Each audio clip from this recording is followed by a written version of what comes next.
we're going to kick it off as we always do with our prelim locks or prelim notables, depending on how strongly we feel about these. So I am going to kick it off with the first fight between my first prelim notable, Angela Hill versus Lupita Godinez, Lupi. First off, this one's probably going to go the distance. These are two women who tend to go the distance in their fights. But I'm a big fan of Loopy, and that's who I'm going with here. She is a favorite in this one. I believe it's like, I'm going to check it out right now. And it's not on Tapology. So I'm going to continue talking instead and just tell you how much I like Loopy. Super active last year.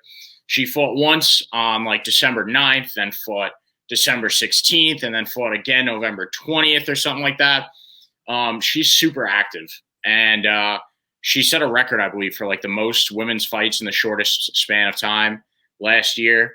But not only is she active, but she's pretty good too. She has wins over women like Loma Lookboonmee, and and Loma was a incredible kickboxer before the UFC. She has a win over Ariane Carnelossi, both decisions over there. Actually has a loss to Luana Carolina, but I'd like to chalk that one up to that was the one that she fought a week before she had an armbar win over Silvana Gomez Juarez. I've been impressed with Loopy, and honestly, she's got a cool personality too. Just overall fun fighter to watch, good person to support.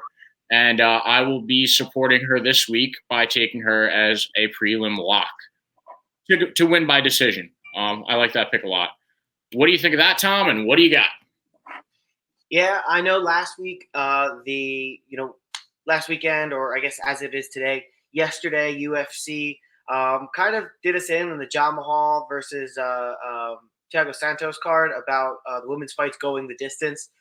Every single fight on that card was finished within the distance. I believe there was 2 or 3 women's fights on there too. So that did a little bit compromise that theory that many women's fights go the distance. But at the end of the day, we were winning so much with it that I'm not ready to dive away from it just yet. And Lupi Godinez versus Angela Overkill Hill was one that I had circled for going the distance, and one that I'm going to take this week as well. One of my personal locks that I have going into this one is Jason Witt is going to get knocked out by Josh Quinlan.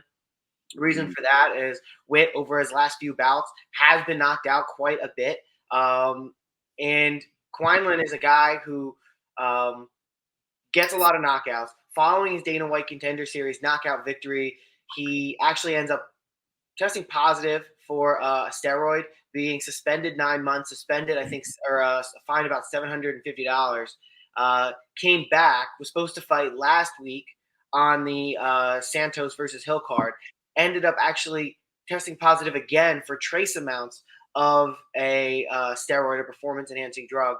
And they, instead of suspending him, now I know that there is a potential for, with the Nevada State Athletic Committee, they set their, I guess they set the threshold for what you could test positive a little bit lower than other places, allowing for those kind of, after it cycled out, allowing for it to still, have chase amounts in there.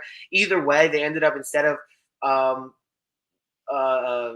just getting Josh Quinlan out, they just moved the fight next week to San Diego. I think Quinlan, because he has big power, he has a big right, and Jason Witt has been knocked out from the right side before. I think this is a perfect stylistic matchup for Josh Quinlan. It's a terrible matchup for Jason Witt. The fact that they're moving the fight around to make sure that it happens, and Quinlan's still testing positive for roids and being a jacked guy, having that power to lean on. I'm picking him as a lock this week. What do you think? I like that pick a lot. And, important to keep in mind that they did move it to California for, all those steroid testing positive reasons. Bellator, their home state is California. And, there are a lot of fighters over there in Bellator that look pretty unnatural. So, maybe California is a little bit more lax on all that stuff. I like the pick a lot. I like the knockout pick. That is a bold pick, but I think it makes a lot of sense.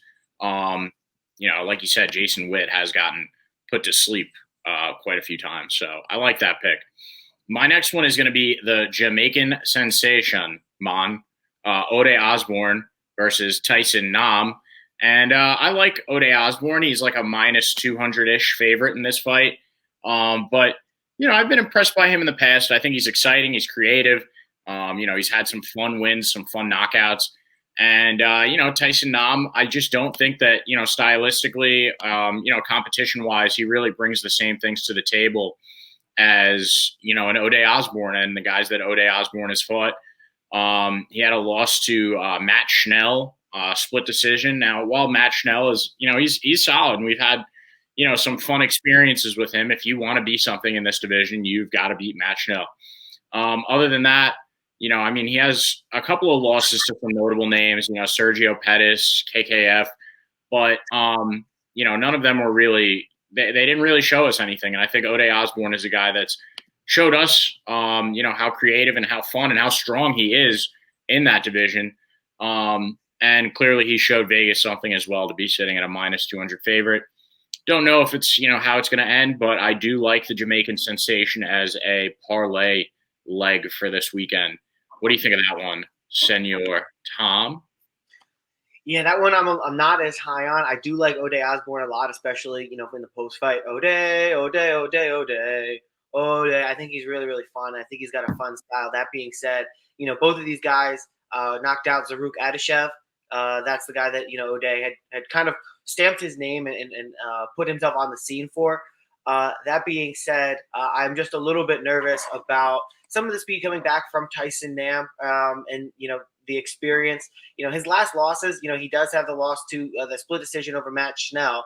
He won his two previous, but then when you go back, you have the loss to Kai Kara France in unanimous decision and going the distance with Sergio Pettis. And then we talked a lot about how Kai Kara France is much improved, even though he lost to Brandon Moreno, much improved even following this fight. But at 38 years old, Tyson Nam, 5'7" with a 68-inch reach, and then you have Ode Osborne, the Jamaican sensation, come in here with a 4-inch reach advantage, and probably going to be the bigger guy in there all around.